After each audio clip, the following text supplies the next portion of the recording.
Wow, Akwaba, Umbra Ghana and Sem TV GH so Wofreme Ajua searching. See them paddy.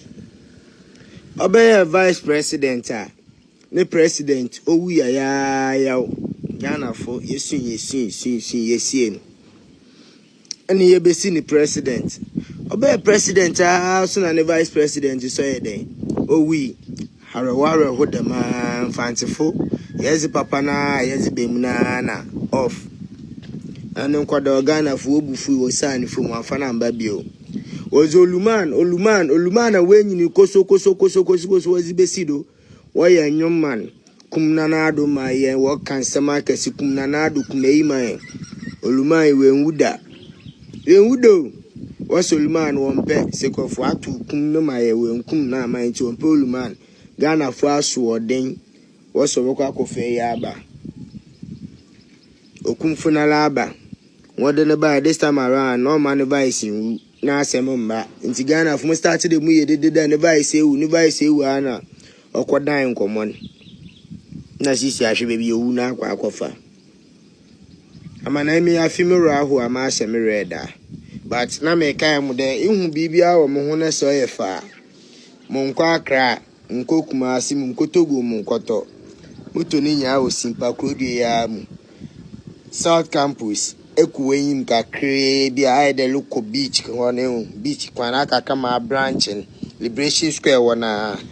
boutique kama bi wo wa atwe anim Swaggers Only Collections eho na moto mi bibia nti hu bibia hu mi post hu de mi hye bibia anything hu menwe chimpo na akono no efa eho na mkoto wo nti na wo so akọ na akopa o de ne bi dem padi no wombo am na menchi ni ntum ai padi na meka na se wombo am menchi ni ntum ai adwuma na eje ache ne nsa na obeden obetini aya nti no ne yehwe Ghanafuo na de John Mahama abre na o de John Mahama abre no so o de John Mahama abre no o mo say John Mahama na betini aya adwuma na maye and na yakoso en in ono na the president of the republic yegina ya we shine well because o man say ya yegina ya den yetu bi nti de ye peniye na mo sa ba ba sa sei ya yetimi anya krata afi afeni Charles for no ho ya from say Charles for no mu no say Charles obi ka say kwati Charles there be headmasters na wo Ghana no o phone name no say conference of headmasters no o say obi afa duane mra no Mahama no ka say enkwara na bia no mu di no enye ne say wonti no ya be mo duane papa di na nkofo hwe so no ya tu abama no oba ye o say modi no na mudi na ya nya kwa no eno no kwa no were you expecting anything different because you to ba wie ye no warehouses are eno edi go o mabu ani ansa bi asam no ya ka no ani ka say eduan na ifa na kofa no eno na make ka say eno no eduan na ya se ade mamu a anya no baba store for bi na ya fa tieme asenkwa eduan na ya se anya no kwa wonya bi ni o eno ya se wo ma anya banku ngu bag mu na fa ba bedi o ma me nka ayi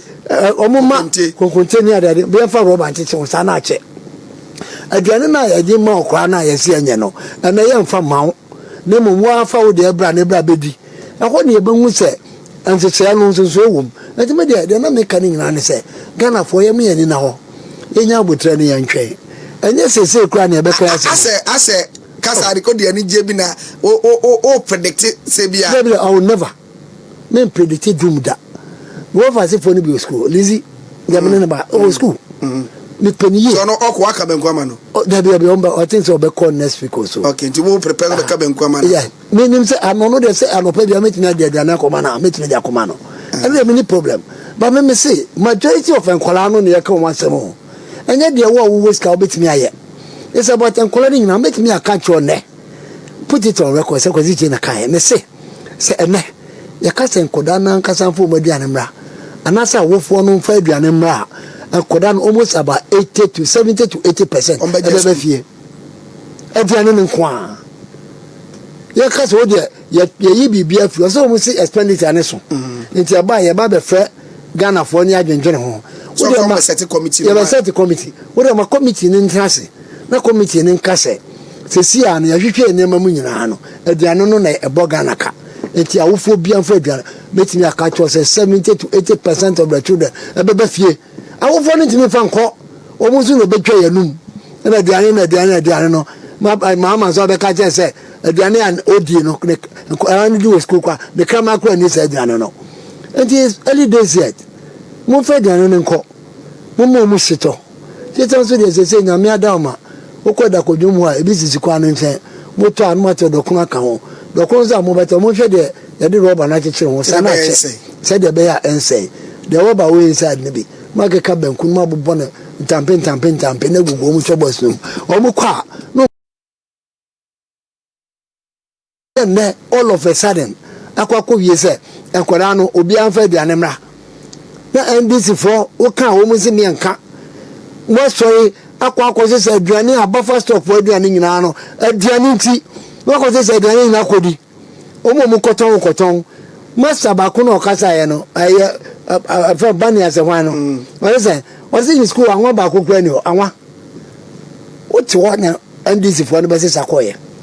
what mi amowa ene wo kasa ko ni aduane ni me se ye ba be hu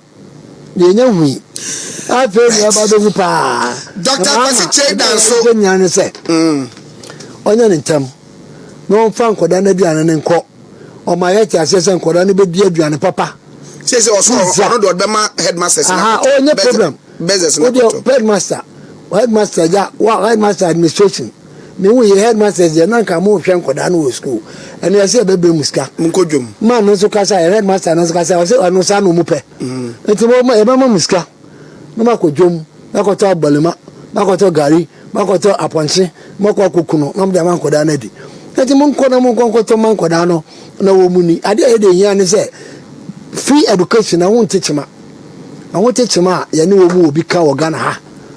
any course free education I won't teach ma because already mama ya tia say mo ba be ye ni ye am e ho atoe mo be better sources of funding ade but his excellency na do transit for 8 years no ya hu se funding no obi a complain ho every scan ko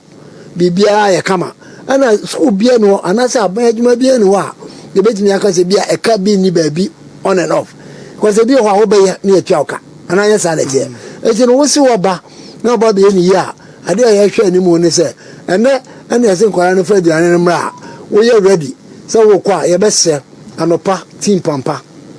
o si no o se ko koko na mo be ya mo makoko no mu mpi mfa make ngum condensed milk pan o ka ho pan o ni ho a munye donut nka ho kosua munchi bi nka ho na nkoda ne ndidi awia no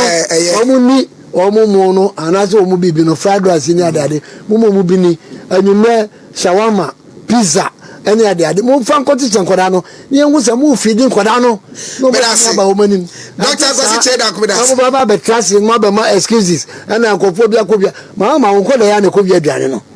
nkoda ya ne ko se what is President John Mahama apie na no condemn de ahum ye nothing no support what so condemn say act no see akobubu buffer stock enkoda na bia na akodi what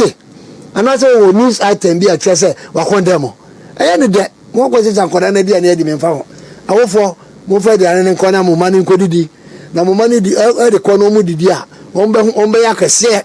ombe ba fie no ma ho no na mo ye fine na mo so mani age no ma hwe mo nkoda no mo ma ya ni na ho